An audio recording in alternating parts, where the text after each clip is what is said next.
The forest was quiet, but not the peaceful kind. Everything was still. The birds, the insects, even the wind silent. Just the soft crunch of boots on dead pine needles and the creak of worn leather straps from the hunter's pack echoed through the undergrowth. Mark Eldon, a seasoned tracker who knew the trails outside Cypress Hollow better than most, paused mid-step. A foul, acrid scent laced the air smoke, but old. Burned rubber, gasoline, metal. He followed the smell through a curtain of low branches, brushing away sap-sticky needles until he reached a small clearing. The trees parted like teeth in a gaping mouth, revealing the corpse of a vehicle blackened, twisted, and scorched nearly to the frame. The car had been torched. Recently, Mark reached for his radio. By the time the sun rose fully above the trees, the clearing buzzed with uniforms.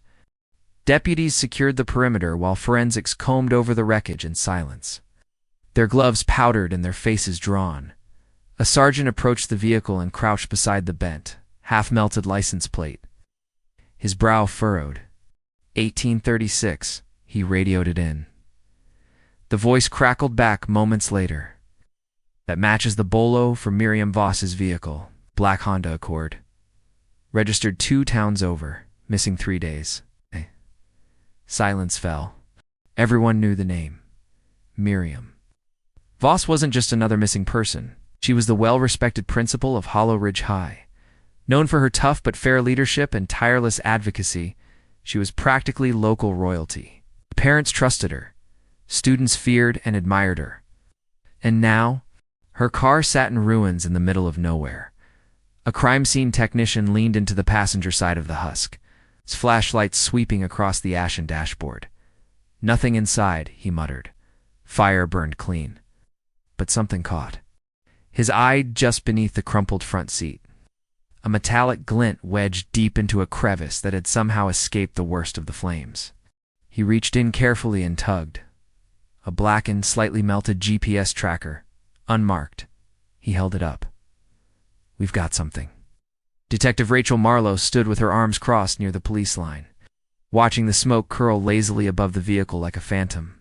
She was in her late 30s, methodical, sharp-eyed, and already fielding texts from her captain and 3 different reporters.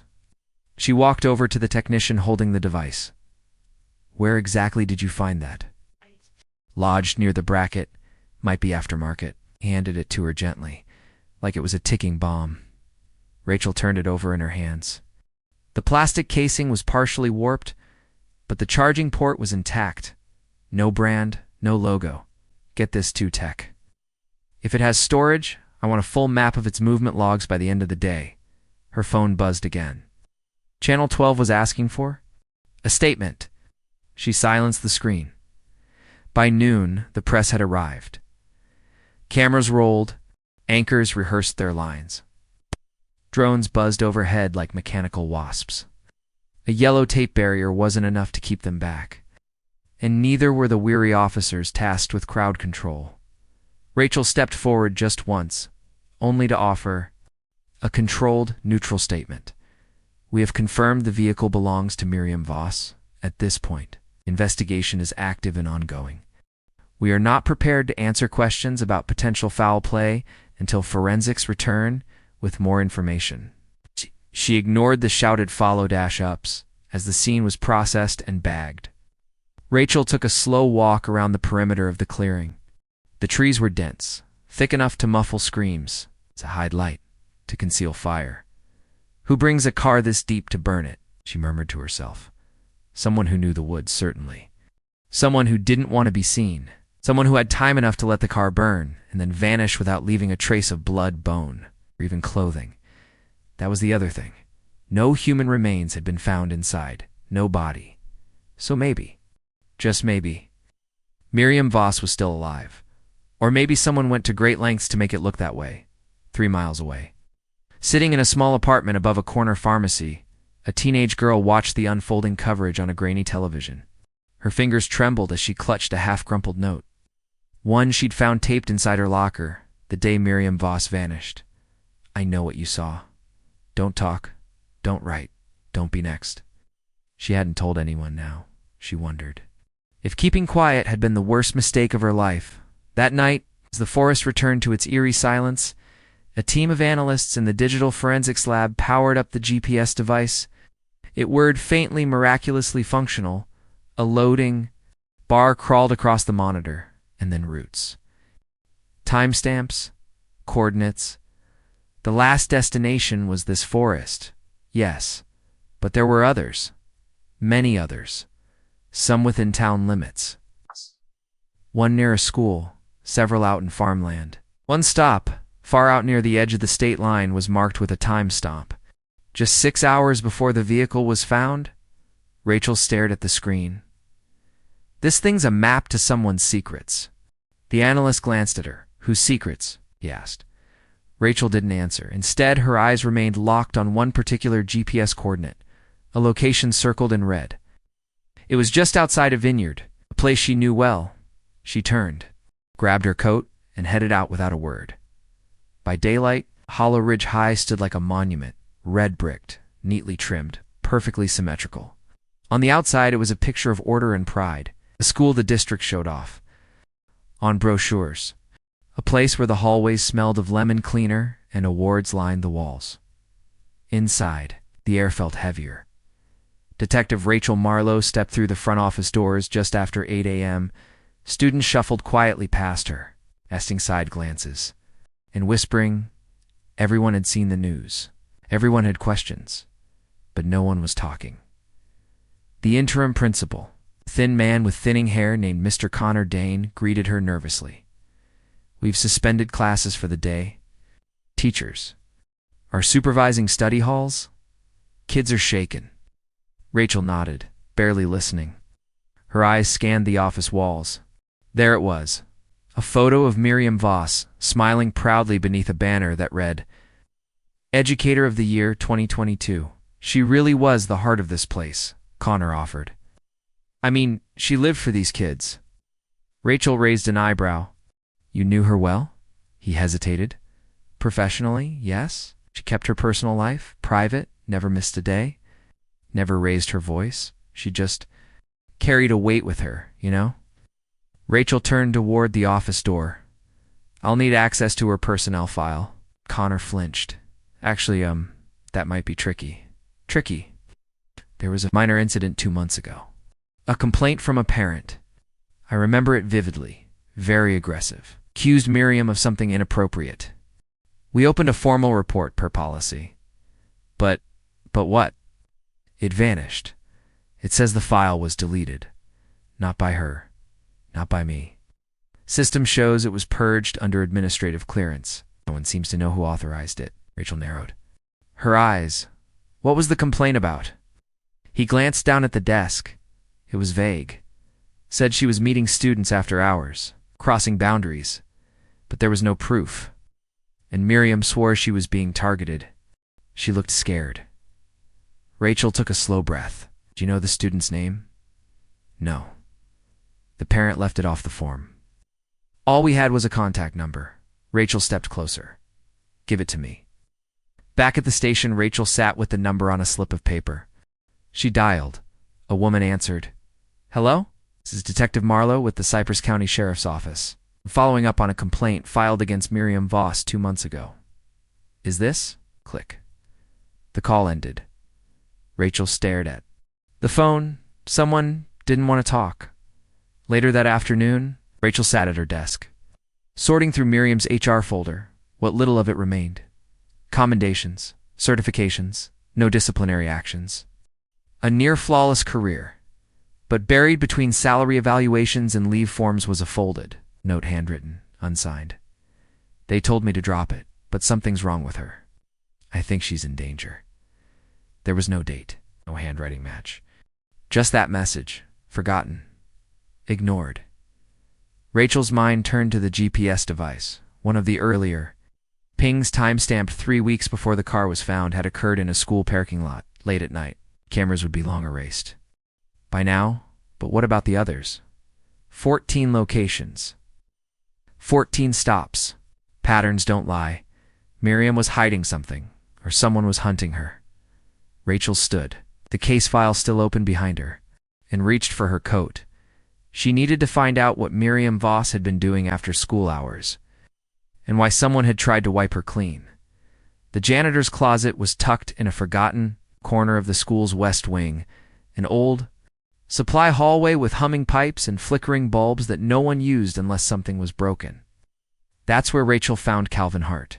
He stood with his back turned, scrubbing at a mop handle with deliberate focus, as if the plastic held answers. His shoulders were stiff, his uniform stained with years of cleaning solvents and silence. "You're not supposed to be here," he said, not turning around. Rachel let the silence hang between them before speaking. "I'm not here to talk about cleaning schedules." No, he turned, slowly. His eyes were sunken, lids swollen from years of poor sleep, or worse. Looked past her, never directly at her, like a man always expecting someone else to show up instead. "You hear about her," he said. "Miriam Voss," Rachel confirmed. He nodded once, then returned to wiping the mop. "Didn't kill her, if that's what you're asking?" "I didn't ask yet." Rachel stepped into the room, ignoring the stale chemical air. "I've seen footage. You met her behind the school, late after hours. No cameras near that wing. Why?" Calvin shrugged, but it was too practiced to be honest. "She was helping me, wanted me to get a GED, said I was smarter than I looked." "You believed her?" He paused. "I wanted to." Rachel narrowed her eyes. "Did you two have a relationship?" "No." He laughed short, bitter. "Me. With her? She wouldn't even let her shadow touch mine. Said people wouldn't understand. That I'd ruin her. But you kept meeting. She was scared. Said someone was watching her. Said if she disappeared, no one would care enough to dig." Rachel tilted her head. "So you were what? Her safety net?" He didn't answer. Instead, he picked up a rusted thermos and poured lukewarm coffee into a cracked cup. His hands trembled. Slightly, not age. Not withdrawal. "Guilt told. She gave me a list," he said finally. Rachel's breath caught. "What kind of list?" "Names, places. I don't know what it meant. Told me to keep it safe. Told me not to look at it unless something happened to her." "Do you still have it?" Calvin nodded, toward a filing cabinet. Rachel opened it. Beneath boxes of latex gloves and old cleaning logs taped under the lowest drawer was an envelope, yellowed. Sealed, she peeled it open carefully. Inside was a list of 14 GPS coordinates. Handwritten, they matched the device found. In Miriam's car, same locations, same order, but next to each, she'd scribbled notes. Some were cryptic. Vise, house, no witnesses. Cabin, make sure it's gone. Don't go back. One note, next to coordinate number 9, was circled in red ink. JL 2001. Rachel looked up slowly. "Did she ever tell you about 2001? Calvin's face went blank. "She said some ghosts never stay buried." Outside, rain had begun to fall, the kind that made small towns feel smaller. Rachel walked through the school parking lot, phone pressed to her ear. "Get me everything you can on Miriam's early career," she told her assistant, where she worked before Hollow Ridge, especially around 2001. She hung up. One of the coordinates on the list pointed to a cabin 2 hours away. The same one GPS ping number 14 led to before the car was torched. If Miriam had gone there, maybe she left something behind, or maybe whoever she was afraid of followed her. The drive out of town was desolate. Rachel passed skeletal trees, rusted fences, abandoned gas stations that hadn't seen fuel in years. As the forest thickened, cell service vanished. Only static remained on the radio. She followed the coordinate on her dash, a gravel road barely visible from the main route. It curved, like a scar through the woods, ending in a clearing where a cabin slumped against time. It looked long abandoned. Rotting wood, moss-covered roof, windows cracked, but someone had been there. The door had been forced open recently. The mud on the steps was still drying. Rachel entered cautiously, flashlight cutting through the dimness. Dust particles floated. Like snow, the living room was empty, except for a rusted chair, a broken lamp, and an old suitcase. Inside the suitcase, a photo. Faded. A younger Miriam. Arm around a girl no older than 16. Both smiling. On the back, in trembling ink, Jasmine. Summer 2001. Rachel froze. JL, the initials on the note. The cold case. She dug deeper into the suitcase. A torn report card. A newspaper clipping.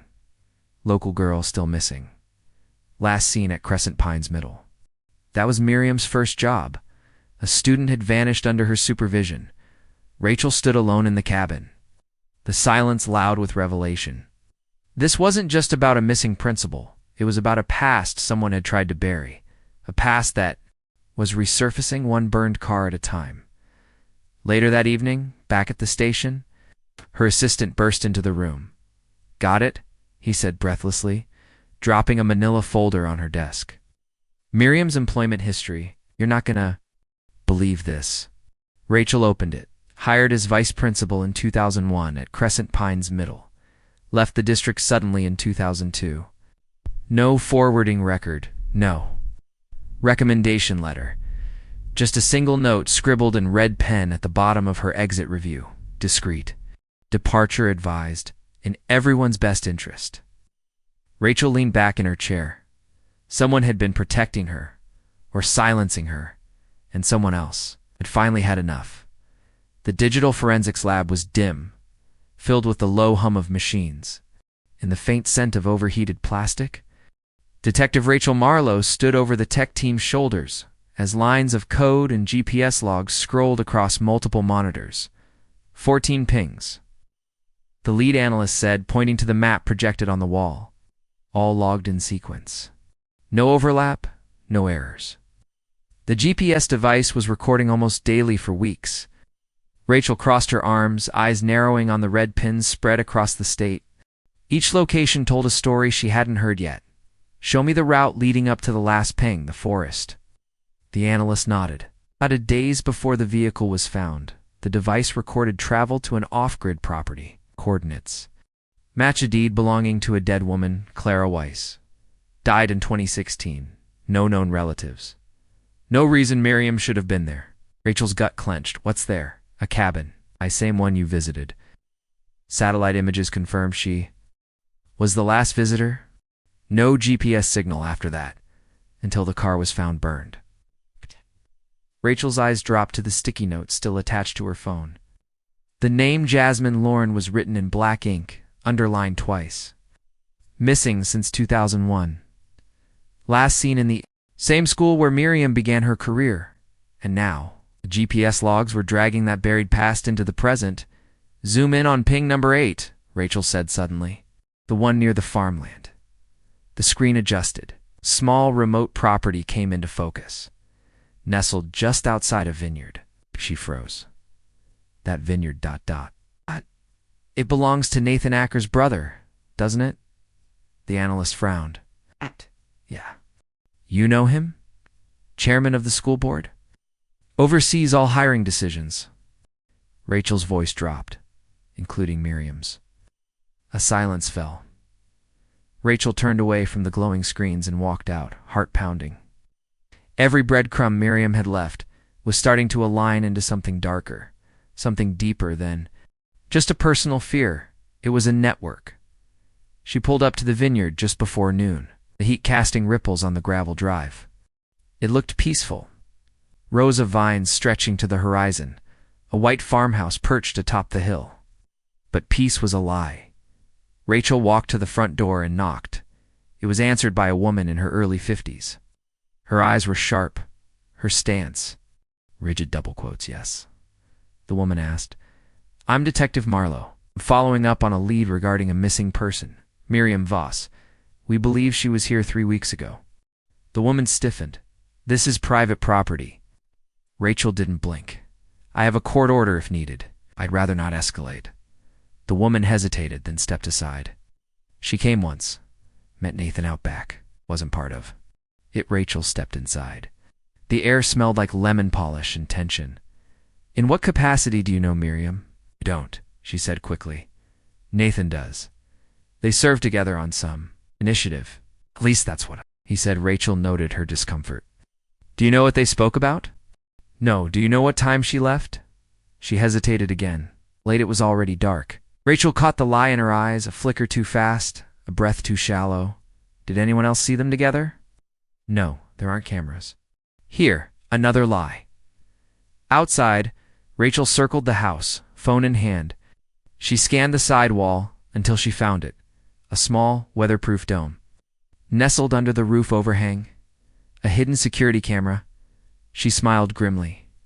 Back at the station, she obtained a warrant and sent a tech to retrieve the recordings.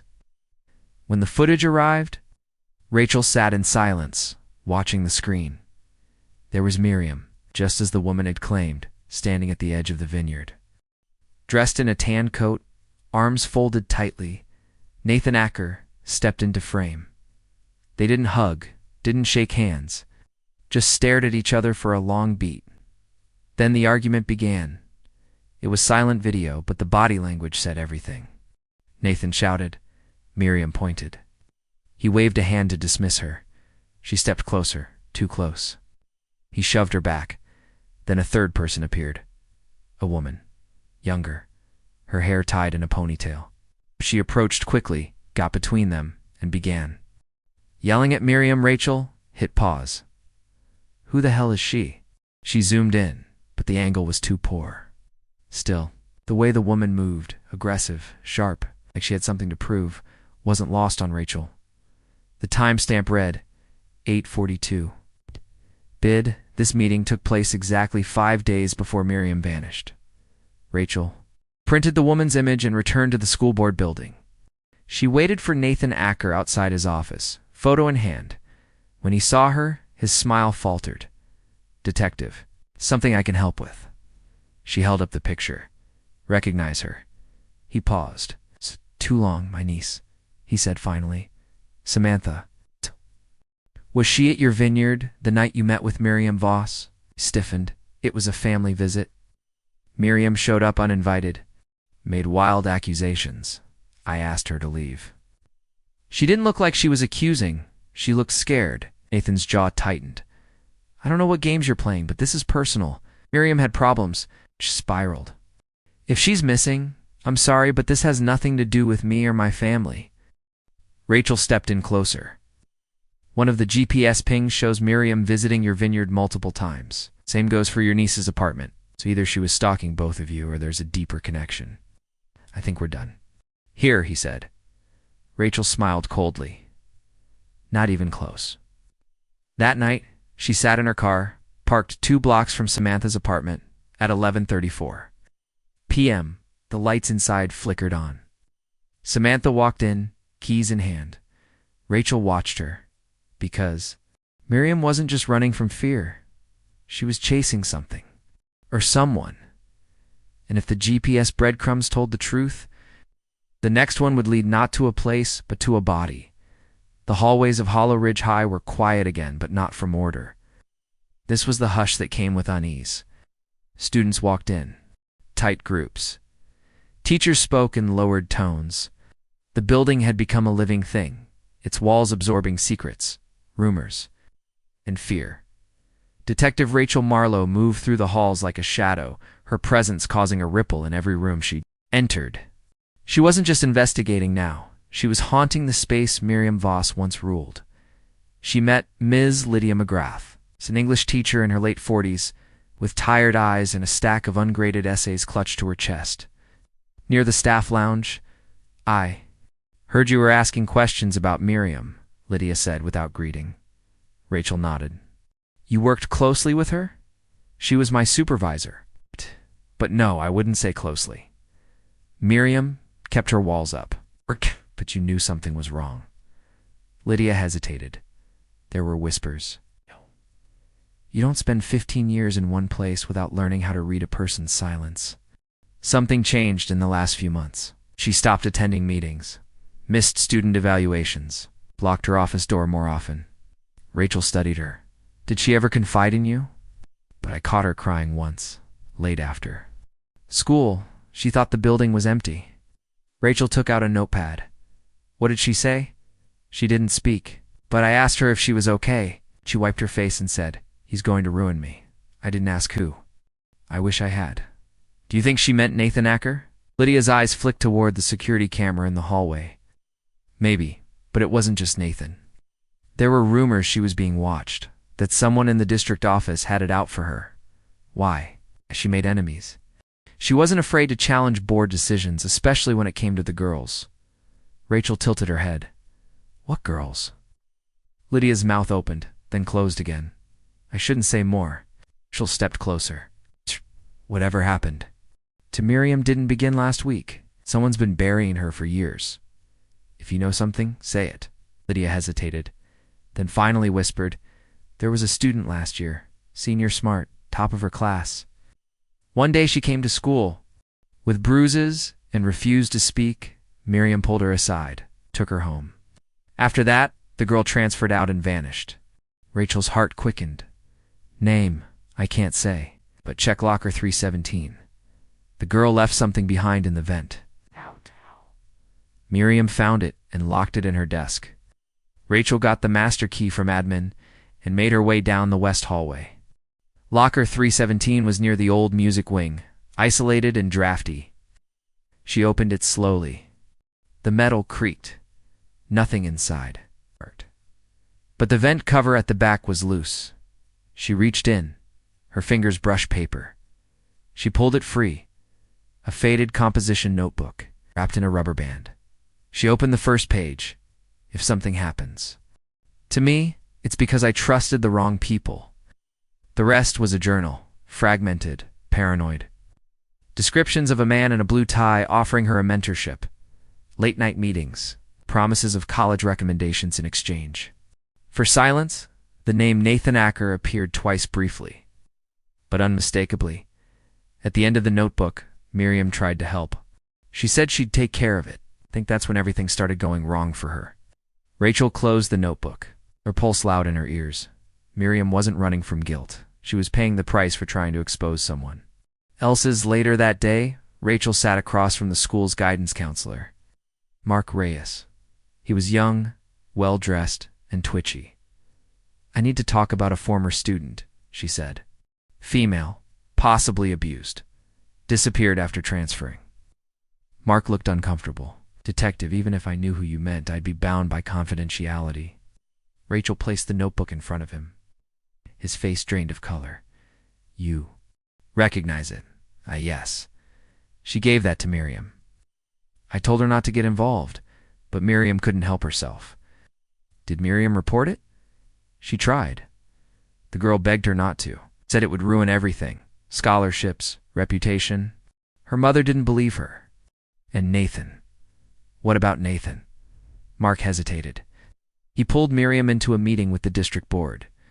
Told her she was overstepping. If she made unfounded accusations, they'd have grounds for dismissal. Rachel's voice was sharp, but she kept investigating. Yes, Mark whispered. She believed something bigger was happening. That the girl wasn't the first. Rachel leaned back. This wasn't just a single case. This was a system. She returned to her car as clouds gathered over the school. Raindrops hit the windshield, like static. Rachel opened her case notes and flipped back to the GPS printouts. One location near the outskirts of town had been marked twice. Stop number 3 and stop number 11, same house. Same time. Stomp 7:30 p.m. She cross-checked the address. It belonged to a woman named Viola Gant, former teacher, resigned suddenly. In 2005, Rachel had never heard the name. She made a note. Then her phone buzzed. New lead. Forensics had pulled something. From the GPS tracker's internal logs, an erased destination route manually deleted but partially recovered. The address? An abandoned farmhouse? And one more thing, detective, the text said. There was a folder, hidden in the drive. Encrypted. It took us hours to crack. What was in it? A video file? Time-stamped one day before Miriam disappeared. Rachel watched as the screen filled with static, then cleared. Miriam, sitting in a parked car, talking to someone off-screen, her voice trembled. If something happens to me, it's because I got too close. There are people in this town who don't deserve to walk free, and they'd rather see me burn than expose them. She looked directly into the camera. Start with Nathan Acker, but don't end there. Rachel sat still, the air around her thickening. This was no longer just a missing persons case. This was a reckoning, and it had just begun. The farmhouse was miles from anywhere. GPS. Ping number 14 had led Rachel to the last place Miriam had gone before her car turned up in flames.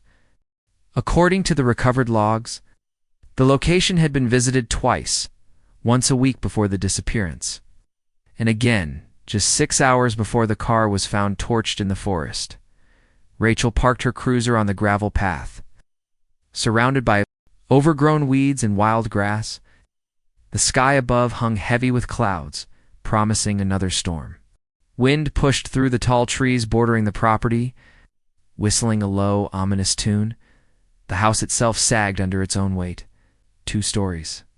Paint peeling, porch rotted at the edges. It looked dead, like it had given up years ago. But something told her this house was very much alive with secrets. She stepped onto the porch, boots creaking on the boards. The front door was unlocked, not broken, just left open.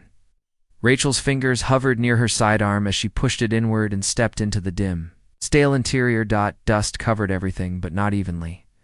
There were footprints, just a few pressed into the dirt across the floor. Not fresh, but recent enough. Someone else had been here? Rachel moved carefully, flashlight sweeping across the living room. Cobwebs in the corners, faded wallpaper curling at the edges, broken lamp on the floor.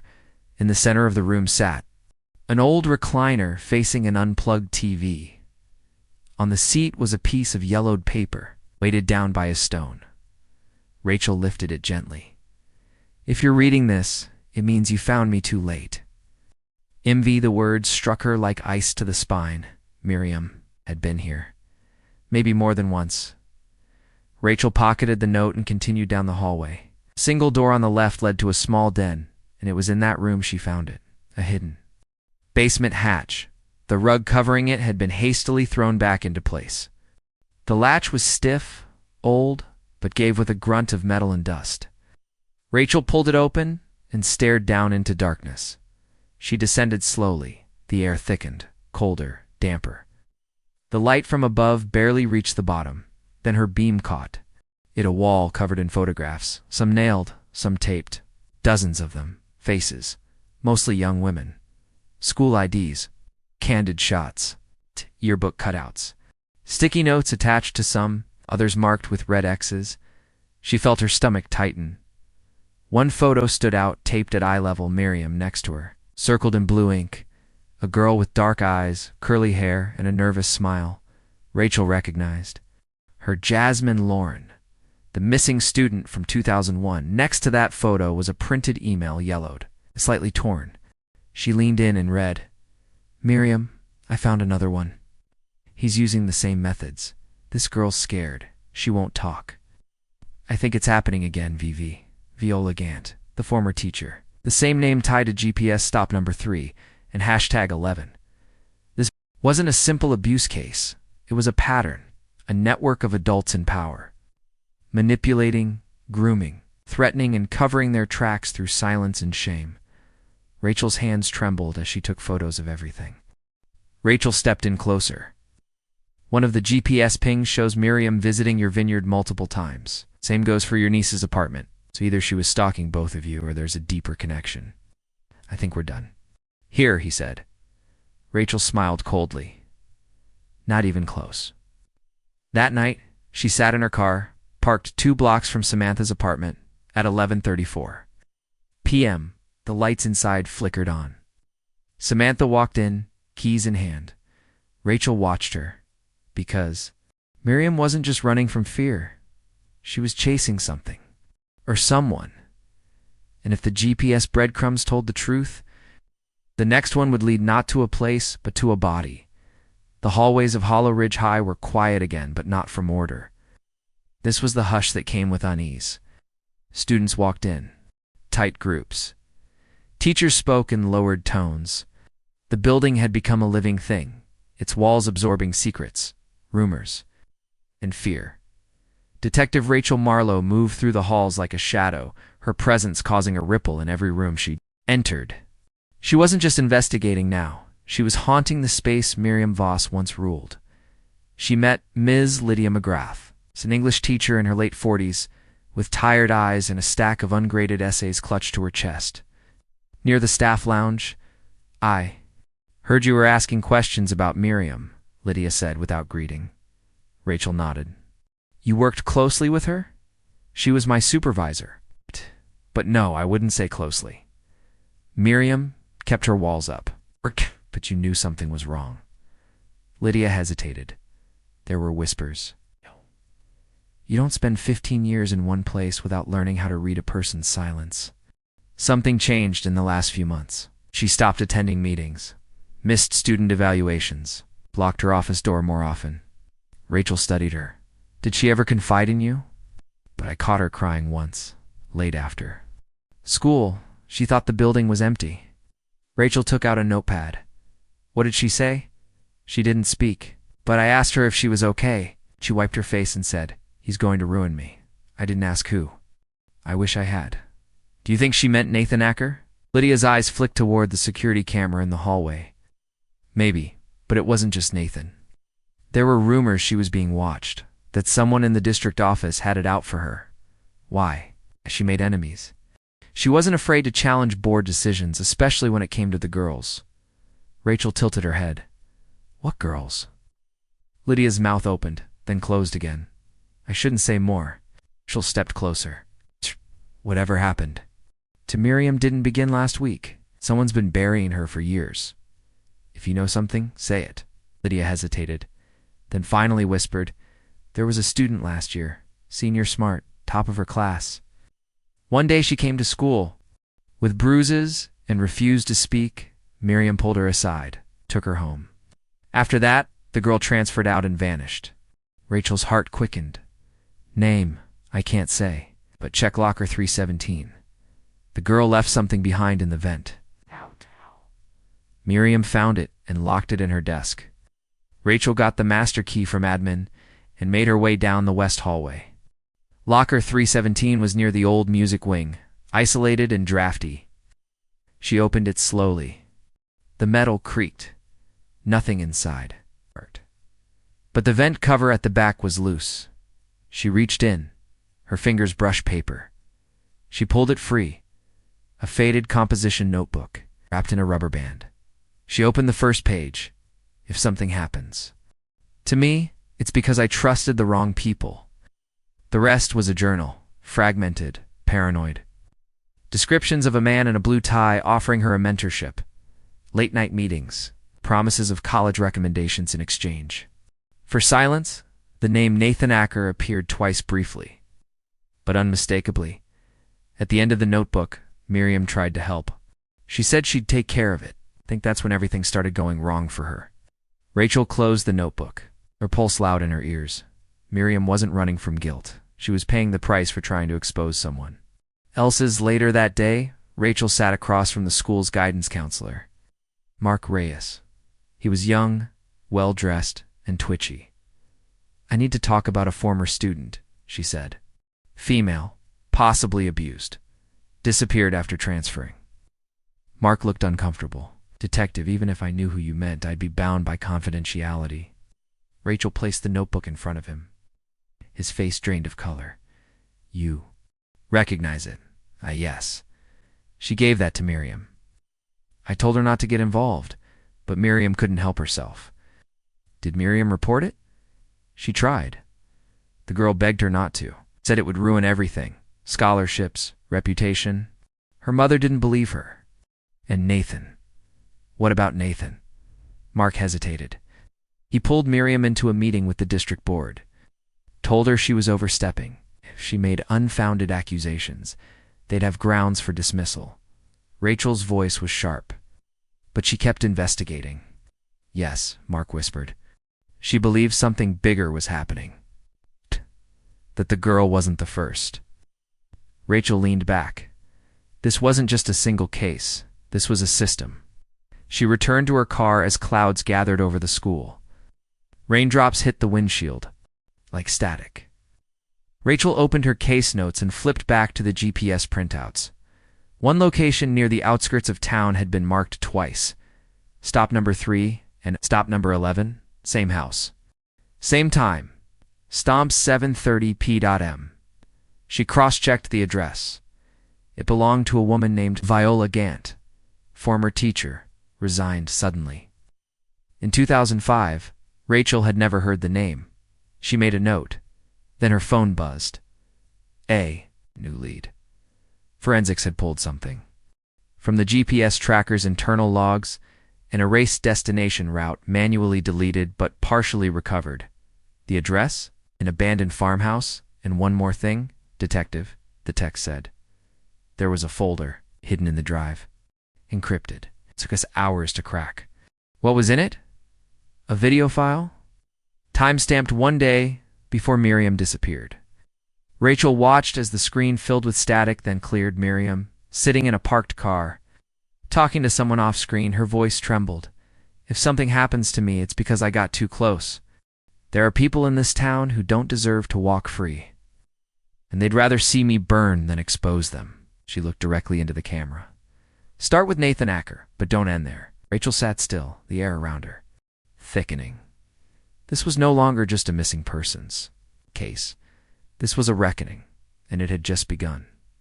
The farmhouse was miles from anywhere. GPS.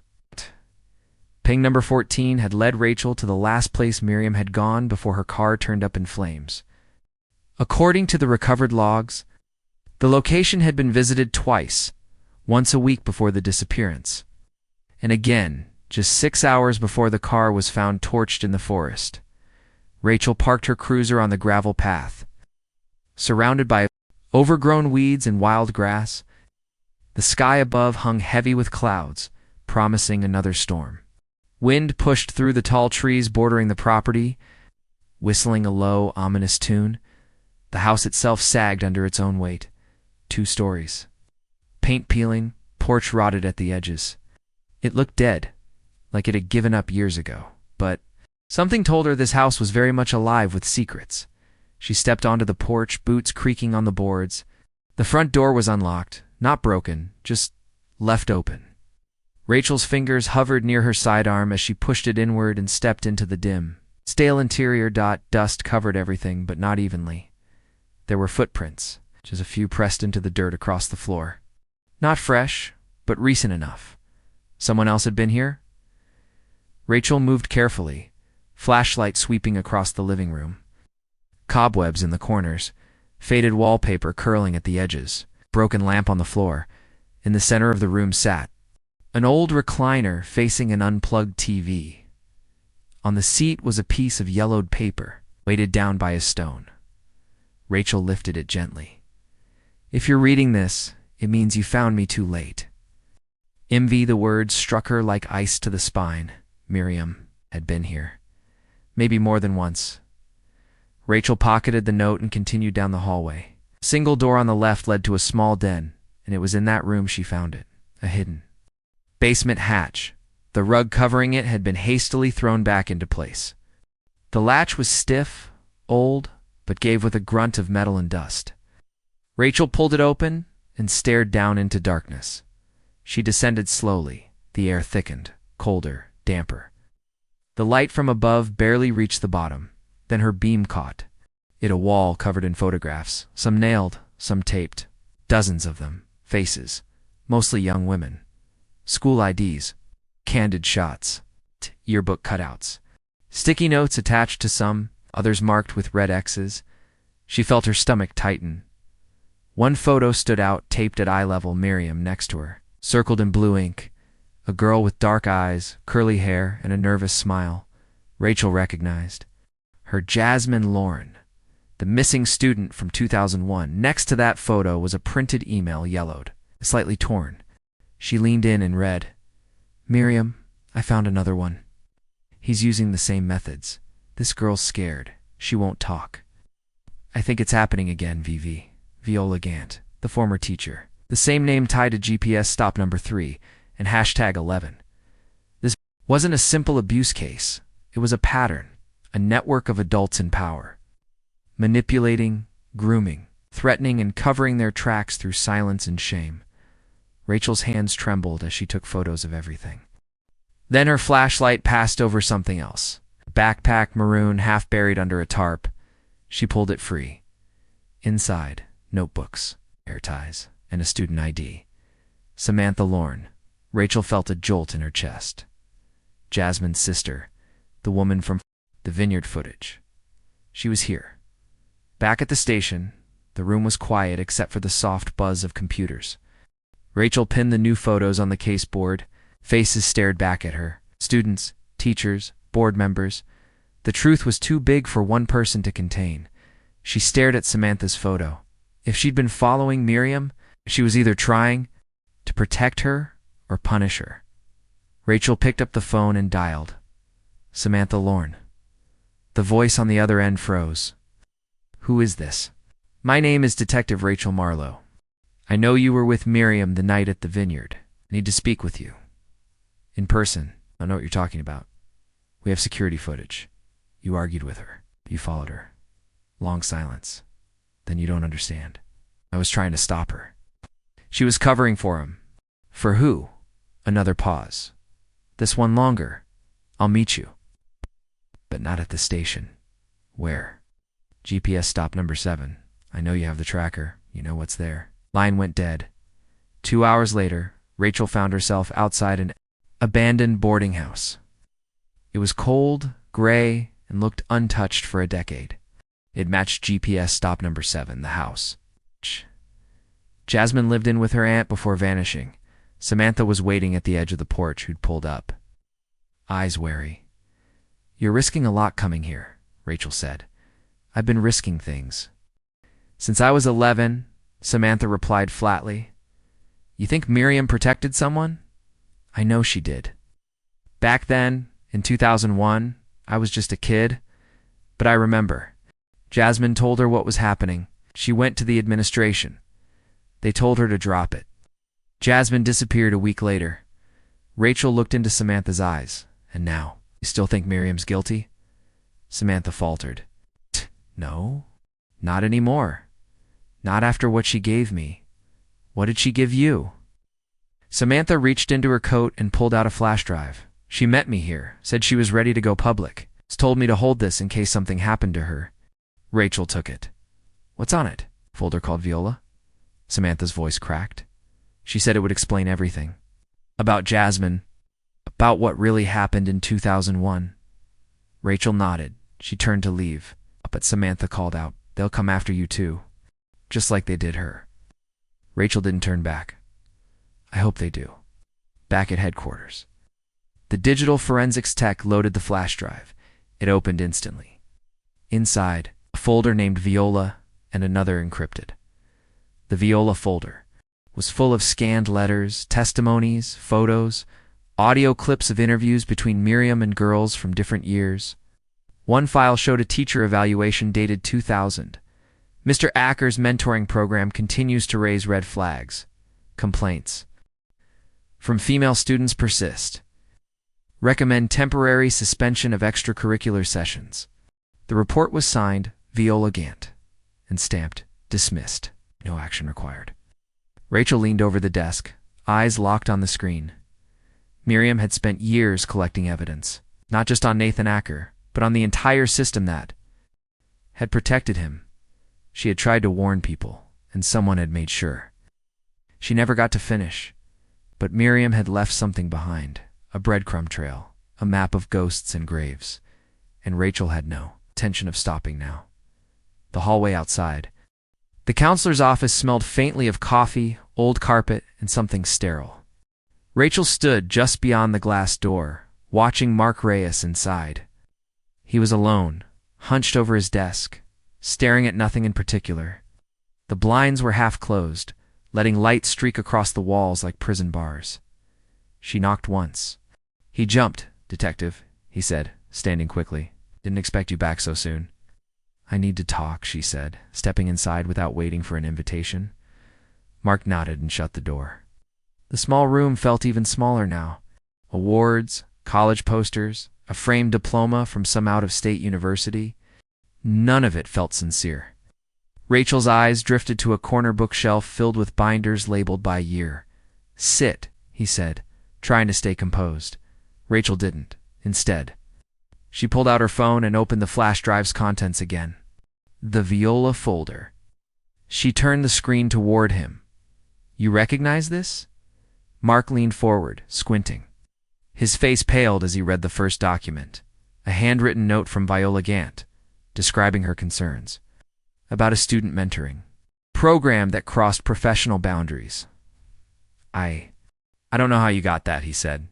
"That's not an answer." Mark sank into his chair. Viola tried to blow the whistle in 2001. She went to the administration, filed 3 separate reports. No one listened.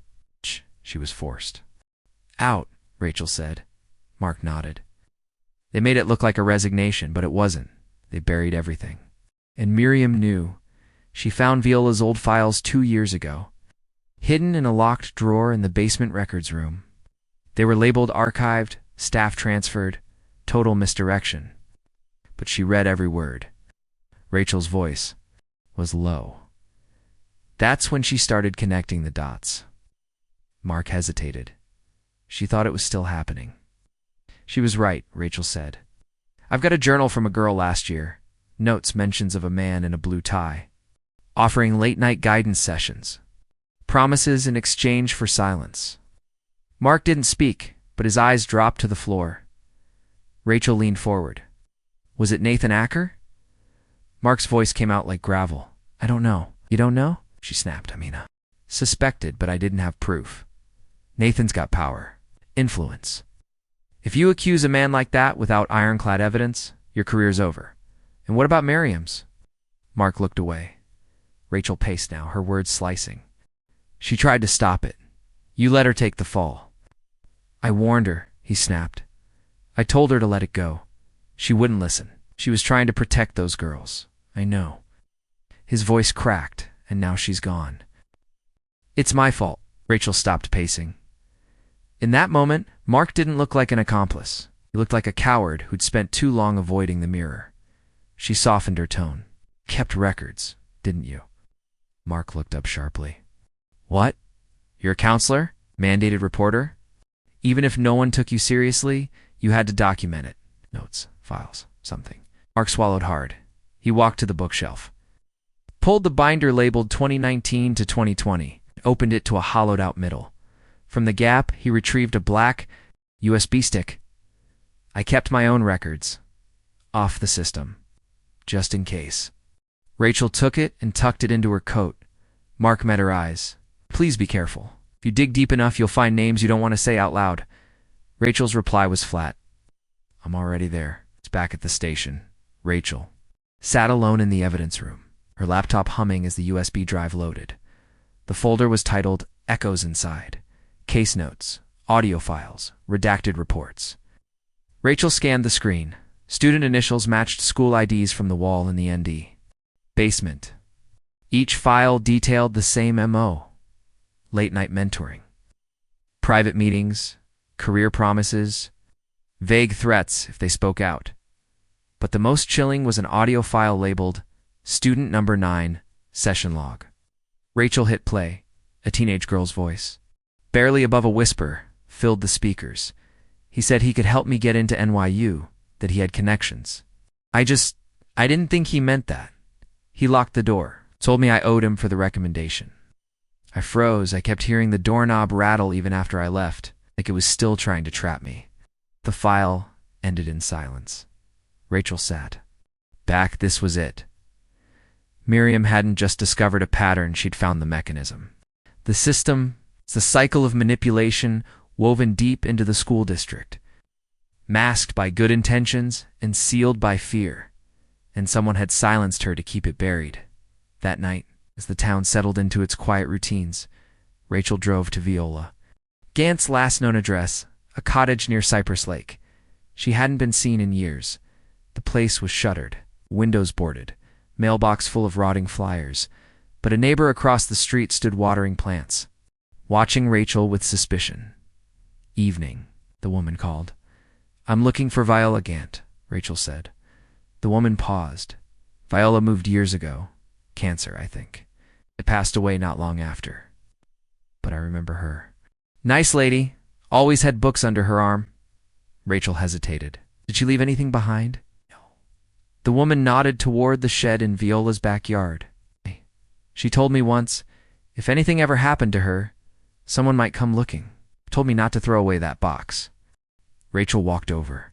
Inside the shed, in the corner, was a plastic storage bin sealed with duct tape. She pried it open. Inside, photographs, student drawings, thank you notes, and a leather journal. Rachel opened it carefully. The first page read, "They told me to shut up. But if someone finds this, please don't let what happened to Jasmine be forgotten." She flipped through. There were names, dates, descriptions. Miriam's name appeared more than once, often underlined. They had tried to work together, tried to shine light into places built to stay dark. Rachel's phone buzzed. A message from the forensics lab. "Rachel, we cracked the second folder on Miriam's flash drive. You need to see this in person." 10 minutes later, Rachel was back in the digital lab. The folder, once encrypted, now sat open on the screen. Inside, a single video file. She hit play. Miriam appeared, sitting in a classroom dimly lit. "If you're seeing this, I'm probably gone, but I need the truth to survive me. Jasmine's disappearance wasn't random. I know who was involved. And I know why the school district shut Viola down. They've been protecting each other for decades." She leaned forward, eyes trembling. "This isn't just about Nathan. It goes further. The board, the funding, the donors. I was too late to save Jasmine, but I won't be late for the others, even if it kills me." The screen went black. Rachel sat in silence. The war Miriam had fought alone now belonged to her, and she wasn't backing down. The next morning, Rachel stood at the edge of the school auditorium, staring up at the painted motto that stretched across the wall above the stage. Knowledge is our greatest power. But power, she thought, could be a knife depending on whose hands held it. The room was empty now, the rows of seats echoing with the ghosts of past assemblies, pep rallies, and graduation speeches. Miriam had stood at this podium dozens of times, a beacon, a guide. But the stage lights hadn't just illuminated her. They'd hidden others standing in the shadows. Rachel's phone buzzed. It was her assistant back at the station. "You're going to want to hear this," he said. "Just got a call from someone on the school board. Anonymous tip. Said there was an off-the-books meeting scheduled right before Miriam disappeared." Rachel's pulse spiked. "Who was in attendance?" "We're still digging, but guess who chaired it?" "Nathan Acker." "Bingo. Where was it held?" "Gastric building. Conference room B." Rachel was already walking out of the auditorium. The district building looked innocuous from the outside, beige concrete. Frosted windows, shrubs neatly trimmed, but inside, everything reeked of control. Polished floors, security badges, too many doors that required keycard access. Rachel flashed her badge at the front desk. "I need to see the logs for Conference Room B, September 17th. The clerk hesitated. "Those aren't publicly. I can get a warrant in 10 minutes, Rachel interrupted. "Or you can hand me a printout and save yourself the paperwork." Moments later, a sheet slid across the counter. 5 names. Nathan Acker, Margot Hill. Assistant Superintendent Joel Haran, Legal Counsel Robert Keyes, School Psychologist Miriam Vosrichel stared at the list. "Psychologist," she murmured. She hadn't heard that name before. An hour later, she was in Robert Keyes' office. He was older than she expected, late 60s. Thin, quiet, wearing a navy cardigan and a slight tremor in his left hand. "I was told you consulted on a meeting with Miriam Voss," Rachel said. He looked surprised but didn't deny it. "She was under pressure," he said carefully. "The board wanted her evaluated." For what? She'd submitted several formal concerns about faculty misconduct. A mentorship program, inconsistencies in student records. It wasn't well received, so they labeled her unstable. Keyes looked down. They wanted documentation, something to discredit her. "I refused." Rachel's eyes narrowed. "That put you at risk?" I've worked in this district for 34 years. I know the difference between concern and obsession. Miriam wasn't paranoid. She was right. But truth doesn't matter to people. In power, only perception. Rachel sat forward. Did she tell you who was involved? Keyes hesitated. She kept names close. But I remember one thing she said. He looked directly at her now. She said, if something happens to me, don't look at who gained the most. Look at who stayed the quietest. Back at the station, Rachel spread out everything on the caseboard, each name. Each location, its breadcrumb. But it still wasn't enough. Miriam had been building something. A case, a timeline. But she'd hidden the final piece. The one that tied everything together. And then it clicked. The encrypted folder. The one. Labeled JL 2001. She hadn't opened it yet. Too many other leads. Rachel pulled out the drive and entered the password Miriam had used before. Jasmine Lorne 2001, it worked. Inside was a single document. A scanned page from a school liability waiver, Crescent Pines, middle dated May 14th, 2001. Rachel leaned in. It was a permission slip for a school leadership retreat. Signed by Jasmine's Guardian. 3 chaperones listed: Nathan Acker, Viola Gant, Miriam Vossrichel. Chest tightened. She flipped the page. Attached was a complaint filed 3 days later, filed by Jasmine Lorne. The handwriting was careful. Scared, he took me to the lake house. Told me I'd ruin everything if I talked. Said no one would believe me. He said Miss Voss would protect him. Rachel read the last line twice. I think she knows what he did. I think she was there. Rachel slammed the file shut. The wind had changed direction. Miriam hadn't just been the whistleblower. She had once been part of the cover-up. Whether by silence, fear, or coercion, she'd stood beside a predator and said nothing. And now, she'd spent the rest of her life trying to make it right. That's why she kept the note. Why she hid the drive. She hadn't just been running from danger. She'd been trying to atone. Rachel drove to the last place left on the GPS list. Stop number 9, Anne. Old summer camp, long shut down, buried deep in the woods near Lake Fairmont. The gate creaked as she pushed through it. Trees towered above. The lake shimmered with the quiet stillness of forgotten things. She found the cabin at the end of the gravel road, half collapsed, swallowed by moss and vines. Inside, nothing but rotted bunk beds and broken memories, except for the floorboards. One had been pulled up. Beneath it, wrapped in cloth, was a tin box. Inside, a necklace tarnished. A school, 8. Jasmine Lorne, and a letter dated 3 weeks before Miriam disappeared. To whoever finds this, I saw what happened. That night, I didn't speak. I told myself I was powerless. But silence is a choice, and I made the wrong one. Jasmine didn't just disappear. She was erased. Let them erase her. Please don't let them erase me too. Rachel closed the box and sat back, staring at the lake through the cracks in the cabin wall. The truth wasn't clean. It never was. But it was real, and Miriam had finally told it. Later that night, Rachel met with Samantha again. They sat in Rachel's car in a dark parking lot, the city lights flickering on the horizon. I found the camp, Rachel said quietly. Samantha said nothing for a long time. Then, did you find her? No, but I found what Miriam left for her. For you. Handed over the necklace, Samantha took it with trembling fingers. She tried, Rachel said. She wasn't perfect, but she tried. Samantha stared at the necklace, eyes shining. It should have been me. That day Jasmine begged me not to let her go alone. She was protecting you, Rachel said. And Miriam, Samantha asked. Who protected her? Rachel looked away. Maybe no one. Maybe she was just the first one brave enough to stop being silent. The rain had started again. Not the wild, thrashing kind. This was quieter, steadier. A persistent rhythm tapping against Rachel's windshield as she drove toward the nursing home on the outskirts of town. She had almost missed it in Miriam's journal, a single line scribbled hastily in the margin. She remembers more than she says. Ask her about the lake. Out that night. The name written beside it, Claire Wilton, former administrative secretary, retired, forgotten, and, until now, not on anyone's radar. The GPS logs had shown Miriam making a brief stop here 10 days before she vanished. Only 15 minutes. But that short visit had been enough to make Miriam write about it, to circle her name.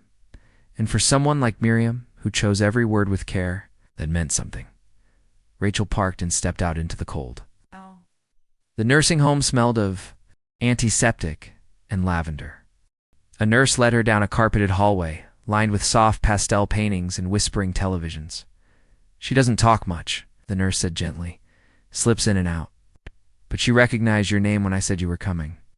Rachel's heart ticked louder in her chest. Claire Wilton sat near a window in a worn armchair, wrapped in a blue shawl. Her eyes were clouded but sharp beneath the fog of age.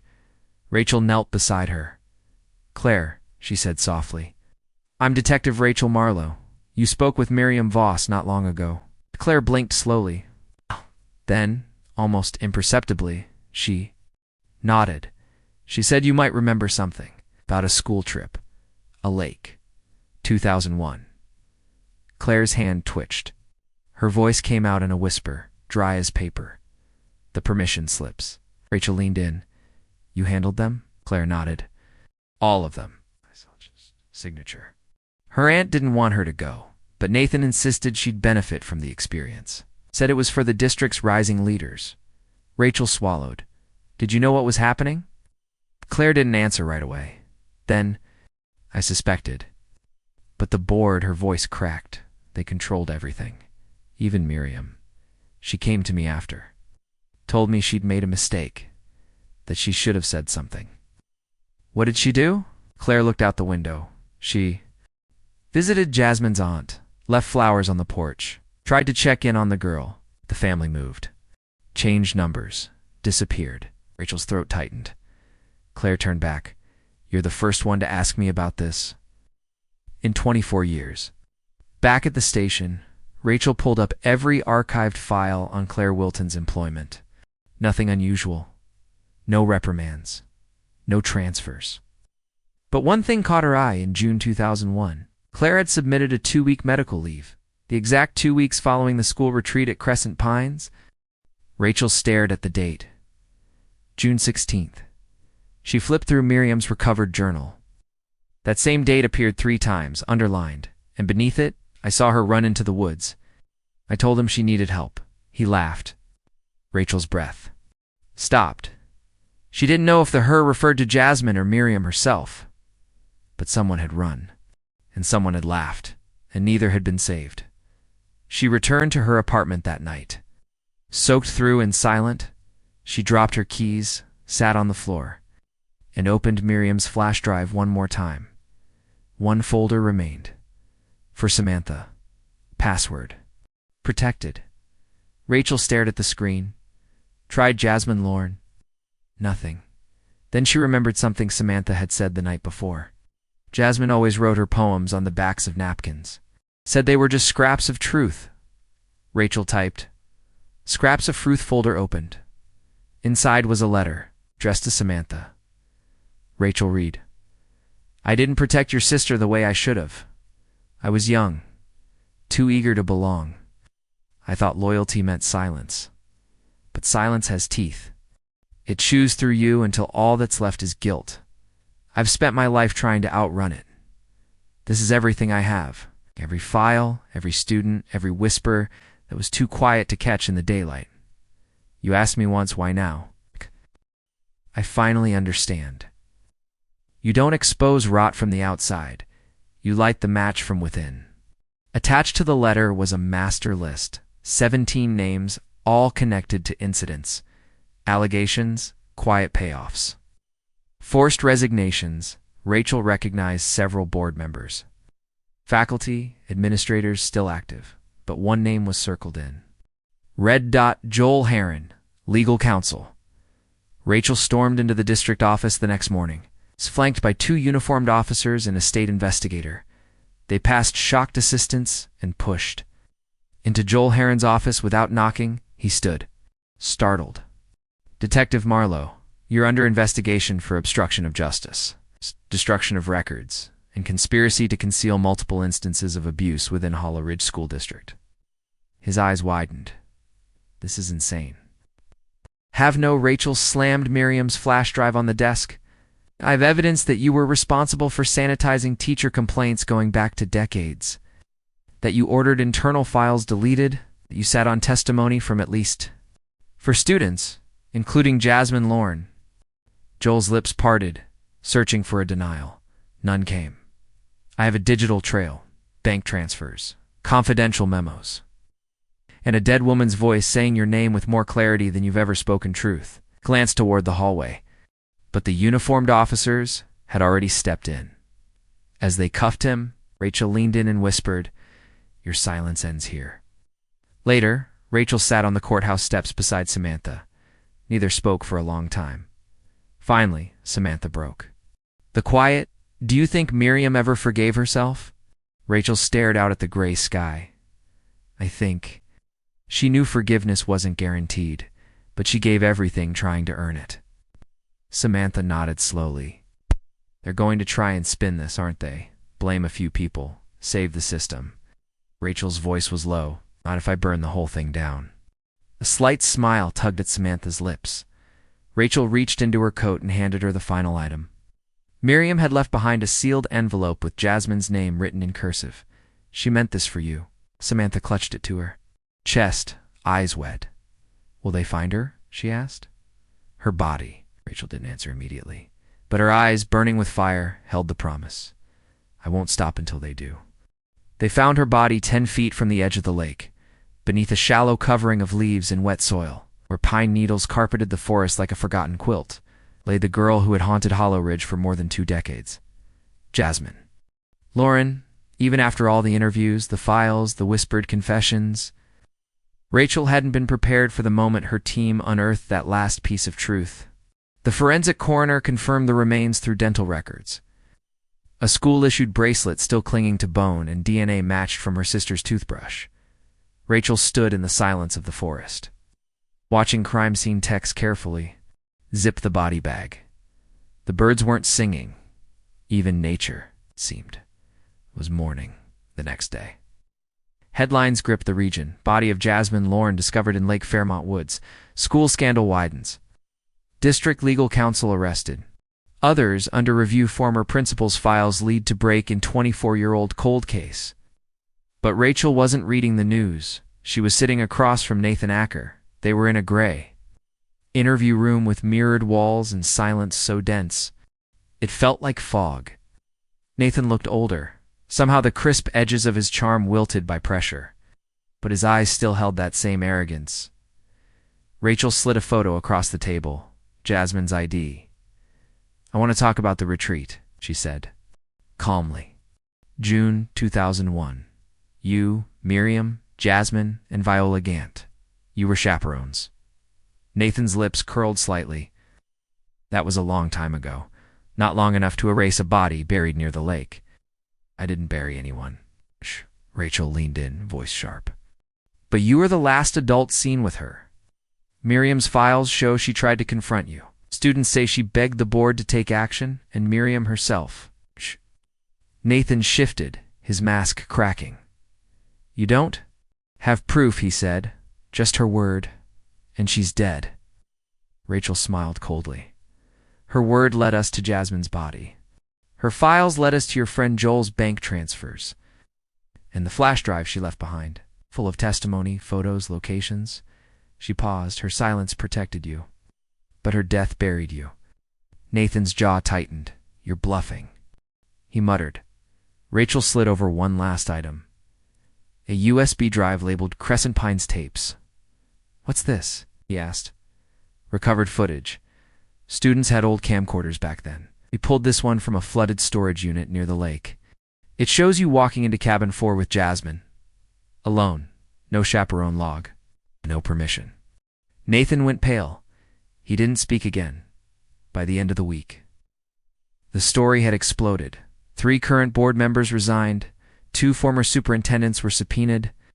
And Nathan Acker was officially charged with obstruction, misconduct with a minor, and conspiracy to cover up criminal activity. Rachel stood outside the courthouse as cameras flashed. But she wasn't there for the reporters. She was waiting for Samantha. Samantha approached slowly, her eyes red but resolute. "They said I can speak at the arraignment," she said quietly. "Read a statement." "You should," Rachel said. "I've been angry for so long, angry at Jasmine for not telling me more, at Miriam for waiting too long, the world for not listening." Rachel nodded. "I know, but I'm not angry now. I'm just tired of being quiet." Rachel smiled gently. "Then let your voice break them." The arraignment was closed to the public, but the statement Samantha read leaked to the press by morning. It opened with Jasmine's favorite quote, scribbled once on the back of a diner napkin. "Truth doesn't fade. It waits. It survives us." Then, in a voice steady and soft, Samantha spoke about silence, about systems that protect predators, about the weight of loss that time never erases, only hides. She finished with, "Miriam Voss was not a hero, not at first, but she became one. She gave up her name, her peace, and eventually her life to tell the story others buried."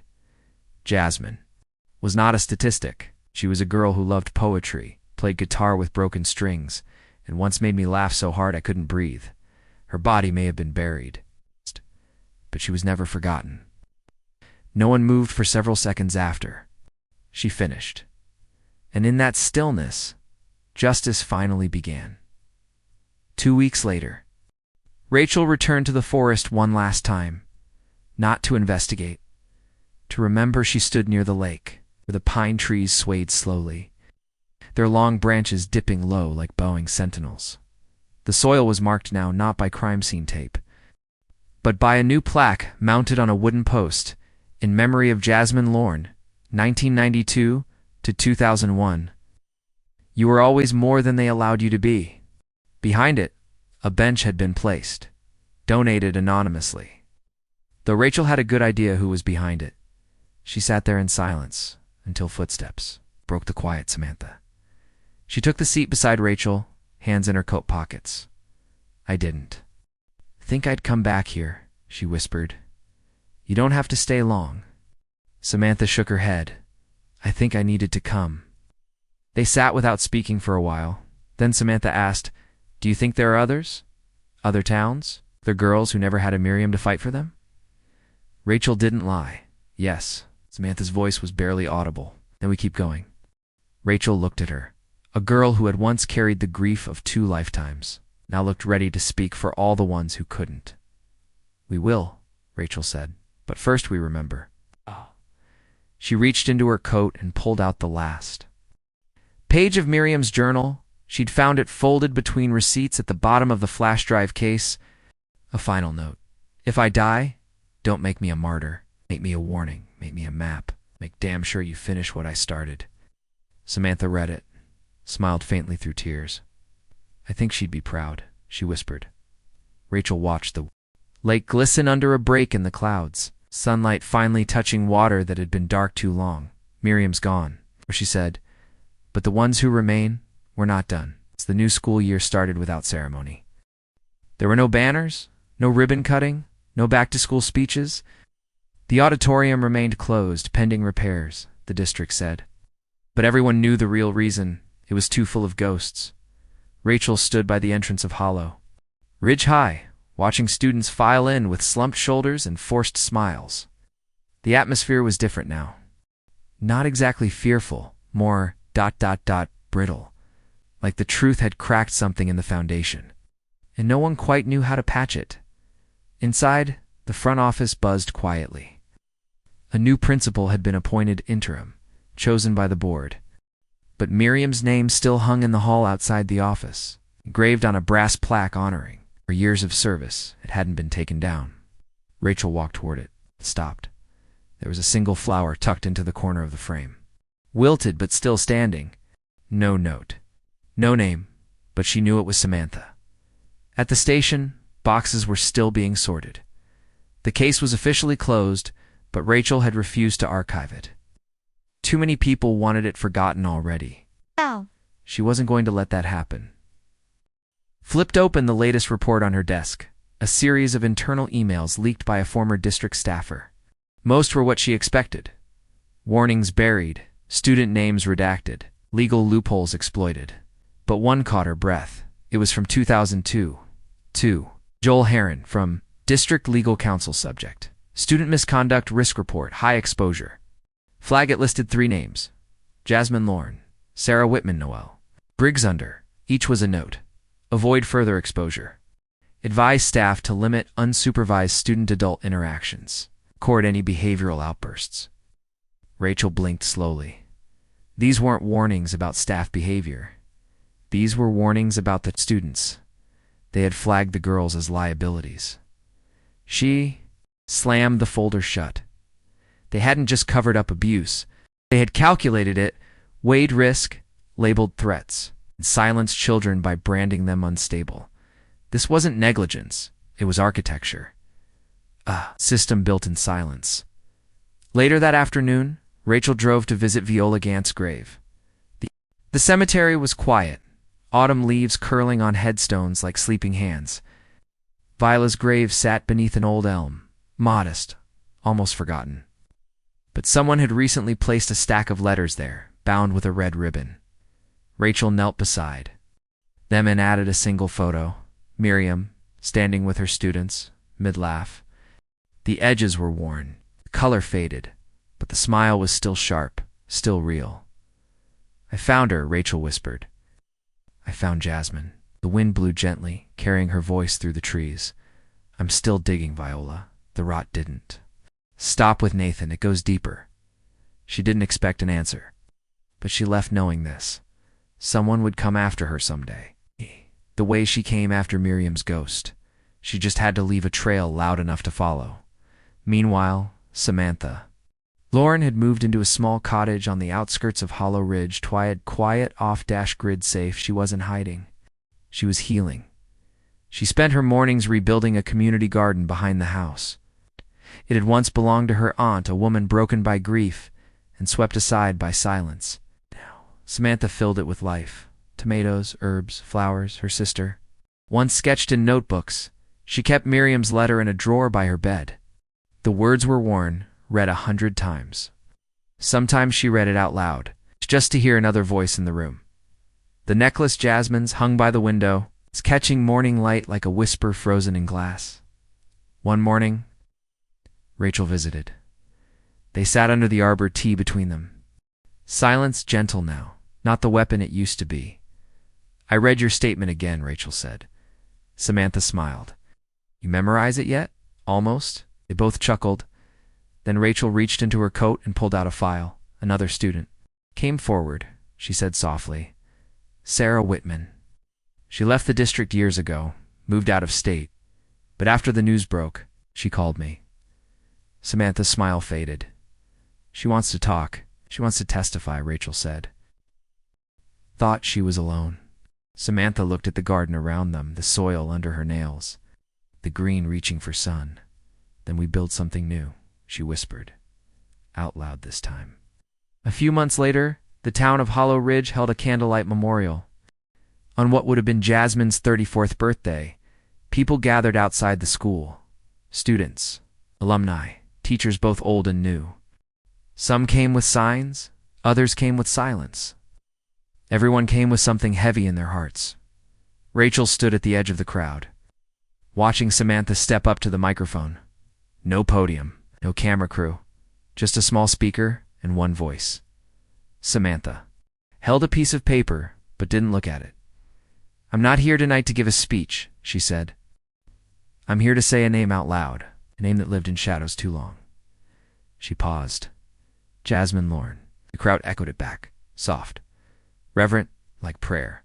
"She was my sister," Samantha continued, "and she was failed. By a system. By fear. By adults who forgot their job wasn't just to teach, but to protect." She looked over the heads of the crowd to the school building beyond, but she wasn't forgotten. She left her name in the cracks of this place. And someone heard her. Rachel felt her throat tighten. She left behind a truth so loud it couldn't stay buried. And thanks to the ones who refused to stop digging, she's home now. Candles flickered, Rachel closed her eyes. The wind moved softly around her, like a voice brushing past her ear. Not words. Just a presence, then. One by one, the crowd stepped forward. Students left notes, photos, a guitar pick, a napkin with a poem scrawled in faded ink. Truth doesn't fade. It waits. It survives us. That night, Rachel sat at her desk in the dim station office. The case board was still up, but now it wasn't a wall of crimes. It was a map of courage. Of every person who'd broken the silence, of every girl who'd trusted her. Voice enough to speak, she pinned one last photo in the center. A picture of Jasmine, smiling in front of the school, eyes bright with a life she never got to finish, underneath it. She wrote 3 words. She was heard, and then she turned off the light. They lit the first. Match at midnight. Not a protest. Not a riot. Something quieter, more powerful. A flame in the dark. Passed hand to hand, Samantha stood in the center of the old Crescent Pines campgrounds, the very place where Jasmine's life had been erased from the public record. She and Rachel had organized the gathering discreetly. No cameras, no media, no press releases, just survivors, allies, and the ones brave enough to say, "We are not done." A bonfire crackled in the clearing, illuminating faces that had once lived in silence. Sarah Whitman was there. So was Noelle Briggs, now a mother of 2, and a dozen others who had read the headlines and finally understood that their ghosts had names too. Rachel stood with them, coat wrapped tight against the cold. She wasn't leading, she was witnessing. This wasn't her. Fired it belonged to them. Earlier, that day, the district had voted to rename the school Miriam Voss Memorial Academy. It was a symbolic gesture, a controversial one. Some said it glorified a woman who had once been part of the problem. Others said it was a shallow rebranding. But Rachel knew better. So did Samantha. It wasn't about perfection. It was about what you do when you finally wake up. And Miriam had done everything she could before someone stopped her heart. She had become the kind of woman Jasmine would have needed, and that was enough. Samantha stepped up to speak as the flames reached higher into the sky. No microphone, no platform. Just her voice. We were told to forget, to stay quiet, to accept that the system knew better. She looked around the fire, faces lit, eyes locked. On hers, but we're not quiet anymore. She held up a piece of paper, Jasmine's original poem. The one written on a napkin, now preserved behind glass, and inked into the heart of every survivor there. She read, "They said truth was too big, too loud, too heavy to carry alone, so I built a fire in my chest and waited for someone to see the smoke." Her voice broke at the last line, but she kept going and someone did. Her name was Miriam Voss, and then someone else. Her name was Rachel Marlowe, and then me. And now she looked at the circle of women. All of us. She crumpled the napkin gently and placed it into the fire. The flames didn't scream. They devoured, and from their quiet roar came heat. Light-powered Rachel walked away from the circle after midnight, heart heavier and lighter all at once. She wandered toward the old cabins, now condemned and hollowed by weather. One still had graffiti from students who'd once carved their names into wood. Unaware of the secrets those walls held. Inside cabin 4, she stopped. There was a box tucked under one of the floorboards. She knew it was there, Miriam's journal. Had hinted as much, referencing a last gift where it all began. She lifted the board carefully. Inside, a worn file folder labeled for the ones who come next. Rachel opened it. Letters, dozens of them, each from Miriam, addressed to no one. Or maybe to everyone. If you're reading this, it means we cracked the silence. Even if just a little. I wasn't brave when I needed to be. But I learned that courage isn't about being ready. It's about standing up even when your hands shake. They told us to bury our truth, but we are the fire now. We don't bury anything. We burn through it. Rachel closed her eyes and held the words to her chest. She didn't need to say anything out loud. Miriam had already spoken for all of them. Weeks passed, and then months. Investigations expanded statewide. Other districts came under scrutiny. Former students came forward, not just in Hollow Ridge, but across the country. They formed a network: the Firekeepers, survivors, advocates, whistleblowers. Samantha ran the first public podcast series, Scraps of Truth, detailing Jasmine's story, Miriam's Files. In the hidden network that had protected predators in schools for decades, Rachel consulted for the task. Force-built to review education systems and reporting failures. It wasn't glamorous. It was endless paperwork. But every form she filed felt like a brick in something new. A structure built to protect, not hide. One day, Rachel received a letter in the mail, no return address. Inside, a school ID badge, old and cracked. On the back, a handwritten note. Your case made it safe to speak. I'm ready now. She wasn't the only one. Rachel stared at it, breath caught.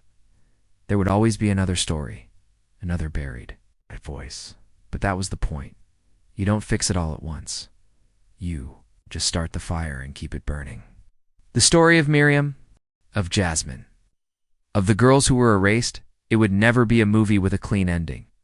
No courtroom monologue. No final confession with dramatic music. But what they had was real voices, names. Fire. The silence had been loud for years. But now, the voices were louder. And the fire, it was catching.